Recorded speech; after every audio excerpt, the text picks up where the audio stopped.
नेकपा एमालेको केन्द्रीय सचिवालय बैठक आज बस्दै एमाले निकट निजामती कर्मचारी संगठनको अध्यक्षमा कोइराला चयन, पदाधिकारीमा को समिति सम्पूर्ण जानकारी, तिनै तहको निर्वाचनसम्म गठबन्धन रहने प्रचण्डको दाबी।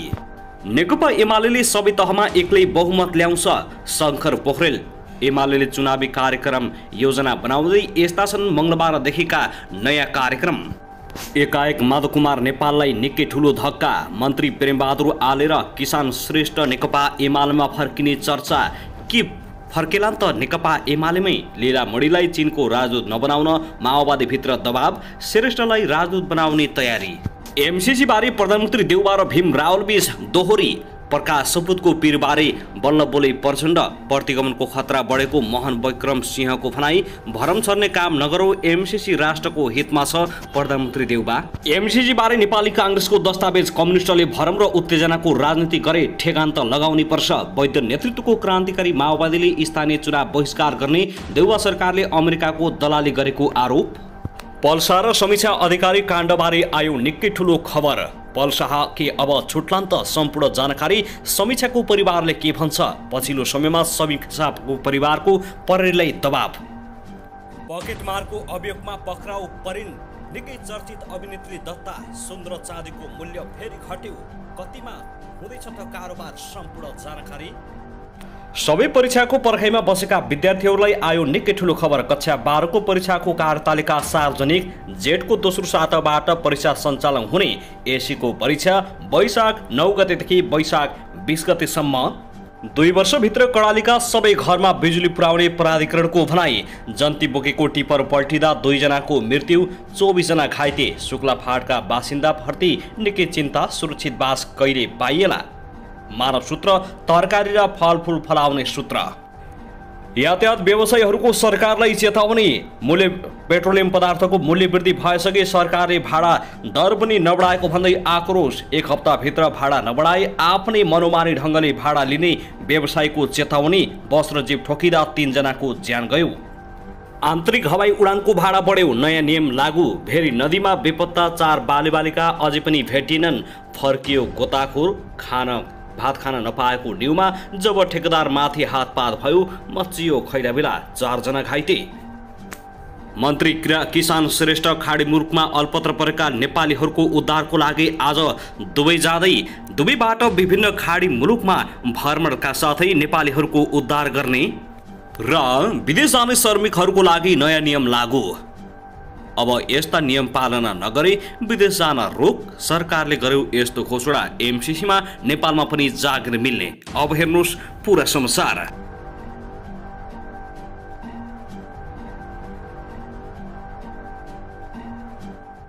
दर्शकबिन नमस्कार। युट्युब च्यानल नेपाली खबर मिडियामा तपाईहरूलाई हार्दिक स्वागत छ। यदि हाम्रो च्यानललाई अहिलेसम्म सब्स्क्राइब गर्नुभएको छैन भने सब्स्क्राइब गरी नजिक रहेको बेल आइकनलाई दबाई हामीसँग जोडिनुहोला। दर्शकबिन सदा झैं आज पनि हामी तपाईहरुमाझ देशभरका विभिन्न खबरका साथ उपस्थित भइसकेका छौं। यो भिडियोलाई अन्तिमसम्म हेरी हामीले साथ दिनुहोला। दर्शकबिन हाम्रो मेहनतको लागि एउटा सानो लाइक गर्न भने नभुल्नुहोला। कहाँदेखि हेर्दै हुनुहुन्छ, के भन्न चाहनुहुन्छ, के तपाईँ हाम्रो च्यानलमा नियमित हुनुहुन्छ? यदि नियमित हुनुहुन्छ भने तल कमेन्ट बक्समा नियमित लेख्नुहोस्। यदि तपाईँ नयाँ हुनुहुन्छ भने सब्स्क्राइब गरी जोडिनुहोस्, ताकि नयाँ अपडेटका साथ हामी तपाईहरुमाझ दैनिक रूपमा उपस्थित हुने गर्दछौँ। दर्शकबिन आउनुहोस् आजको पहिलो खबरतर्फ लागौं। सबैभन्दा पहिले कोरोनाको अर्को नयाँ भेरिएन्ट बारे जानकारी गराउन चाहे। कोरोना भाइरसको अर्को भेरिएन्ट फेला परेको छ। अन्तर्राष्ट्रिय समाचार संस्था स्काई न्यूजका अनुसार अमेरिका र फ्रान्समा डेल्टा क्रोन नामको नयाँ भेरिएन्ट फेला परेको हो। साइप्रसको एक प्रयोगशाला ल्याबमा गरिएको अनुसन्धानले यसअघि देखिएका ओमिक्रोन र डेल्टा भेरिएन्टसँग मिल्दोजुल्दो भेरिएन्ट डेल्टा क्रोन पुष्टि भएको छ।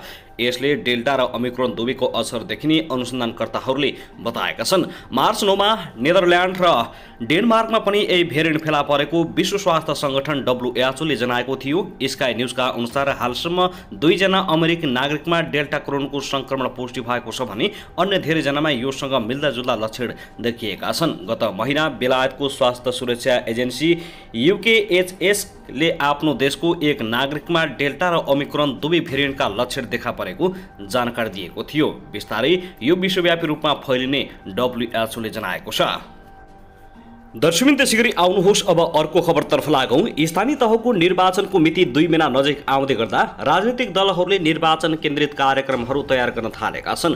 सत्ता गठबन्धन र प्रमुख प्रतिपक्षी दल नेकपा एमाले निर्वाचन केन्द्रित कार्यक्रमहरू तयार गर्न थालेका हुन्। नेपाली कांग्रेस, नेकपा माओवादी, नेकपा एकीकृत समाजवादी, जनता समाजवादी पार्टी लगायत दलहरूले निर्वाचन सम्बन्धी प्रशिक्षण, संगठन निर्माण, स्थानीय स्तरमा विभिन्न कार्यक्रम गर्दै आइरहेका छन्।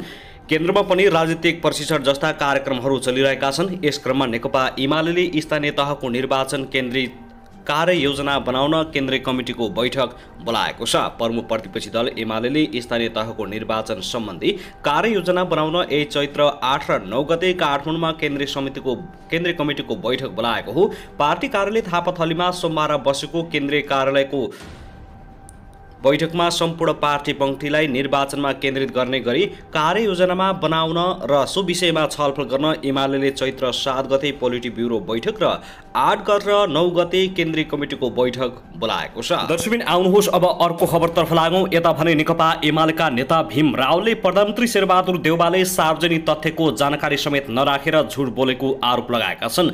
आफू उप प्रधानमन्त्री तथा रक्षा मन्त्री भएका बेला संसदमा एमसीसी सँगको सम्झौता पेश नभएको उनले दावी गरेका छन्।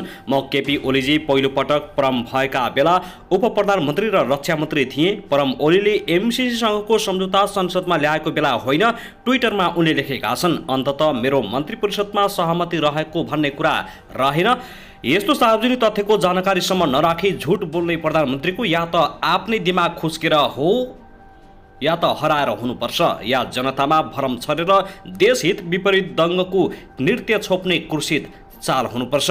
देउवाले सोमबार नुवाकोटमा भीम रावलप्रति आक्रोश व्यक्त गर्दै मन्त्री रहेका बेला एमसीसी पास गर्ने रावलले अहिले विरोध गरिरहेको भन्दै दिमाग खुस्किएको बताएका थिए। त्यसैको जवाब भीम रावलले निकै कडा दिएका छन्। दर्शकबिन त्यसैगरी आउनुहोस् अब अर्को खबरतर्फ लागौं। नेकपा माओवादी केन्द्रका अध्यक्ष पुष्पकमल दाहाल प्रचण्डले विवादित बनेको गायक प्रकाश सपुतको गीत पीरमाथि आफ्नो धारणा राखेका छन्। उनले माओवादी विद्रोहप्रति गर्व गर्ने र विरोध गर्ने दुवै पक्ष भएकाले यस विषयमा कोही पनि उत्तेजित हुन नपर्ने बताएका हुन्। धनगढीमा सञ्चारकर्मीसँग कुरा गर्दै प्रचण्डले माओवादीका पूर्व लडाकुहरू अझै पनि विचलित नभएको र आफूलाई अप्ठ्यारो परेको खण्डमा जस्तोसुकै त्याग गर्न तयार रहेको पनि बताएका थिए। उनले पूर्व लडाकुहरू दुःख जीवन बिताउन बाध्य भएको स्वीकार्दै भने म चाहे कतारमा जाँदा होस् या मलेसिया जाँदा होस्, सयौंको संख्यामा जनयुद्धमा सहभागी लडाकुहरू त्यहाँ दुःखपूर्ण जीवन बिताइरहेका छन्। मैले जतिलाई भेटे त्यहाँ त्यस्तो दुःख गरेर पनि मलाई भन्नुहुन्थ्यो, कमरेड फेरि पनि तपाईहरूलाई अप्ठ्यारो पर्यो भने भन्नुहोस्, जस्तो पनि त्याग गर्न तयार छौँ। हामी बिग्रेका छैनौँ, हामी विचलित भएका छैनौँ। उनले पूर्व लडाकुको दुर्दशा देखाइएको प्रकाश सपुतले हालै सार्वजनिक गीतबारे पनि केही उत्तेजित हुन नपर्ने बताएका छन्। विद्रोहका समयमा राज्यका पक्षबाट पनि दमन र अत्याचार भएको बताउँदै उनले भने तर्क वितर्क हुन्छन्, यसलाई सहज स्वाभाविक रूपमा लिनुपर्छ। अहिले मात्र होइन, सयौं वर्ष हामी गइसकेपछि पनि हुनेवाला छ। प्रचण्डका अनुसार माओवादी पार्टीले शान्ति प्रक्रियामा आएर उत्पीडित वर्गले केही न केही हक अधिकार पाए भनेर गर्व गरेर बसेको पक्ष पनि रहेको र बर्बाद पारे भनेर विरोध गर्ने पक्ष पनि रहेको स्पष्ट पारेका छन्। दर्शकबिन त्यसैगरी आउनुहोस् अब अर्को खबरतर्फ लागौं। चर्चित गायक प्रकाश सपुतले केही दिन अघि सार्वजनिक आफ्नो गीत पीरमा माओवादी जनयुद्ध र आन्दोलनले गलत नअर्थाइएको स्पष्टीकरण दिएका छन्। गायक सपुतले फेसबुक मार्फत उक्त भिडियोमा बरु माओवादीका कारण भएको व्यवस्था परिवर्तनको जस दिएको बताएका छन्। भिडियोलाई फेरि एकपटक अक्षरशः हेर्ने हो भने व्यवस्था परिवर्तनमा माओवादी युद्ध र आन्दोलनलाई कहिनेर पनि गलत अर्थाइएको छैन, बरु भयभरका परिवर्तनको जस दिएको छ। उनले लेखेका छन्, भिडियोमा देखिएका पात्रहरू जस्तैको बलिदानीले पाएको यो नयाँ व्यवस्थामा मैले यति धेरै फाइदा उठाएको छु भने उनीहरूको अवस्थाको गीत किन नगाउने भन्ने हो। अब भिडियो नै हटाउँदा पो युद्ध, आन्दोलन, गणतन्त्र, स्वतन्त्रताको अपमान पो हुने हो कि? एउटै गीतमा सबै दृष्टिकोण अटाउन नसकिने उल्लेख गर्दै उनले प्रतीकात्मक रूपमा राखिएका दृश्यलाई राजनीतिकरण नगर्न समेत आग्रह गरेका छन्। प्रतीकात्मक रूपमा राखिएका त्यस्ता दृश्यहरूले कसैको आत्मसम्मानमा असर परेको भए आफूले आत्मा आलोचना समेत गर्ने सपुतको भनाइ छ। गीतको समग्र विषयमा सत्यता रहेको भन्दै नेतृत्व पंक्तिले नै स्वीकारिसकेकाले यसलाई कलाको दृष्टिकोणले हेर्न उनले आग्रह गरेका छन्। यसअघि आजै मात्र माओवादी केन्द्रका अध्यक्ष पुष्पकमल दाहाल प्रचण्डले धनगढीबाट प्रकाश सपुतको गीतमा आपत्ति नजनाउन आग्रह गरेका छन्। फेरि आउनुहोस् अब अर्को खबरतर्फ लागौं। नेपाली सुनचाँदी बजारमा आज सुन र चाँदीको मूल्य घटेको छ। नेपाल सुनचाँदी व्यवसायी महासङ्घका अनुसार छापावाला सुनको मूल्य 1,02,300 रुपियाँ तोकिएको छ। अघिल्लो दिन प्रतितोला 1,02,800 रुपियाँमा कारोबार भएको थियो। दर्शक त्यसै गरी आज तेजाबी सुनको मूल्य पनि प्रतितोला 1,01,800 रुपियाँमा कारोबार भएको छ। हिजो आइतबार प्रतितोला 1,02,300 रुपियाँमा कारोबार भएको थियो। आज चाँदीको मूल्य अघिल्लो कारोबार मूल्यका तुलनामा प्रतितोला 10 रुपियाँले घटेर आज 1,415 रुपियाँ तोकिएको महासङ्घले जनाएको छ। महासङ्घले अन्तर्राष्ट्रिय बजारमा सुन तथा चाँदीको मूल्यमा हुने घटबढका आधारमा यहाँ दैनिक कारोबार मूल्य तोक्दै आएको छ।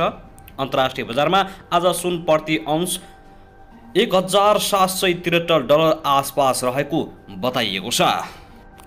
दर्शकबिन त्यसै गरी आउनुहोस् अब अर्को खबरतर्फ लागौं। नेपाल विद्युत प्राधिकरणले आगामी 2 वर्षभित्र कर्णाली प्रदेशका 10 जिल्लाका बासिन्दाको घर घरमा विद्युत पुर्याउने भएको छ। 2 वर्षभित्र विद्युत पहुँच पुर्याउने लक्ष्यका साथ विद्युतीकरण भइरहेको प्राधिकरणले जनाएको छ। कर्णालीका 10 जिल्लाका 25 नगरपालिका र 54 गाउँपालिका मध्ये 22 नगरपालिका त्यसै गरी 21 गाउँपालिकामा विद्युत पुगेको छ। 3 नगरपालिका र 33 गाउँपालिकामा अझै पुग्न सकेको छैन। कुल 718 वडा मध्ये 393 मा विद्युत पुगेको छ। कर्णाली प्रदेशको समग्र विद्युतीकरण 44.63% छ।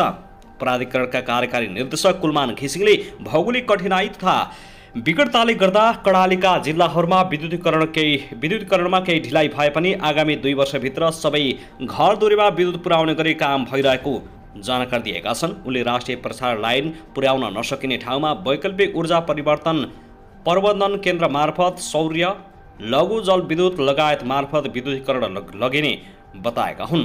चालु आर्थिक वर्षमा कर्णालीमा विद्युतीकरणका लागि 64 करोड रुपियाँ बजेट छुट्याइएको छ। एआईआईबी र एआईबीबाट प्राप्त सहुलियतपूर्ण ऋणबाट विद्युतीकरण गर्न ठेक्का प्रक्रिया सुरु भइसकेको घिसिङले जानकारी दिएका छन्। त्यसैगरी आउनुहोस् अब अर्को खबरतर्फ लागौं। यातायात व्यवसायीले चैत्र 7 गतेसम्म सरकारबाट यातायातको भाडा समायोजन नगरी एकतर्फी भाडा बढाउने चेतावनी दिएका छन्। पेट्रोलियम पदार्थमा पटक पटक मूल्य वृद्धि हुँदा पनि गत असार 27 गते समायोजन गरिएको भाडा अहिलेसम्म यथावत रहेको जनाउँदै व्यवसायीले तत्काल भाडा समायोजन गर्न सरकारसँग माग गरेका हुन्। विगतमा डिजेलको मूल्य 104 हुँदा समायोजन भएको भाडा अहिले 133 पुग्दा समेत यथावत हुनु विडम्बना भएको व्यवसायको गुनासो रहेको छ। बजारका हरेक वस्तुको मूल्य आकाशिँदै गएको समयमा वैज्ञानिक भाडा समायोजन आवश्यक भएको उनीहरूले माग गरेका छन्। पत्रकार सम्मेलन गरी नेपाल यातायात व्यवसायी राष्ट्रिय महासङ्घका अध्यक्ष योगेन्द्रनाथ कर्माचार्यले वैज्ञानिक रूपले भाडा दर समायोजन गर्न सरकारसँग माग गरेका हुन्। उनले 7 गतेसम्म भाडा समायोजन नभई बाध्य भएर व्यवसायी आफैले समायोजन गर्ने चेतावनी पनि दिएका छन्। व्यवसायीहरूका अनुसार हाल तय भएको वैज्ञानिक भाडा प्रणाली अनुसार इन्धनको 35% सूचकलाई आधार मान्दा सार्वजनिक बसको लागत 9.3, ट्रक पहाडको 11.22 र ट्रक तराईको 13.13% लागत वृद्धि भएको बताएका छन्। त्यस्तै पेट्रोलबाट सञ्चालित सवारी साधनको लागत 8.5% वृद्धि भएको पत्रकार सम्मेलनमा जनाइएको छ। व्यवसायीले गण्डकीमा भाडा समायोजन गरिए पनि बागमती प्रदेशमा भने नगरिएको प्रति पनि ध्यान आकर्षण गराएका छन्।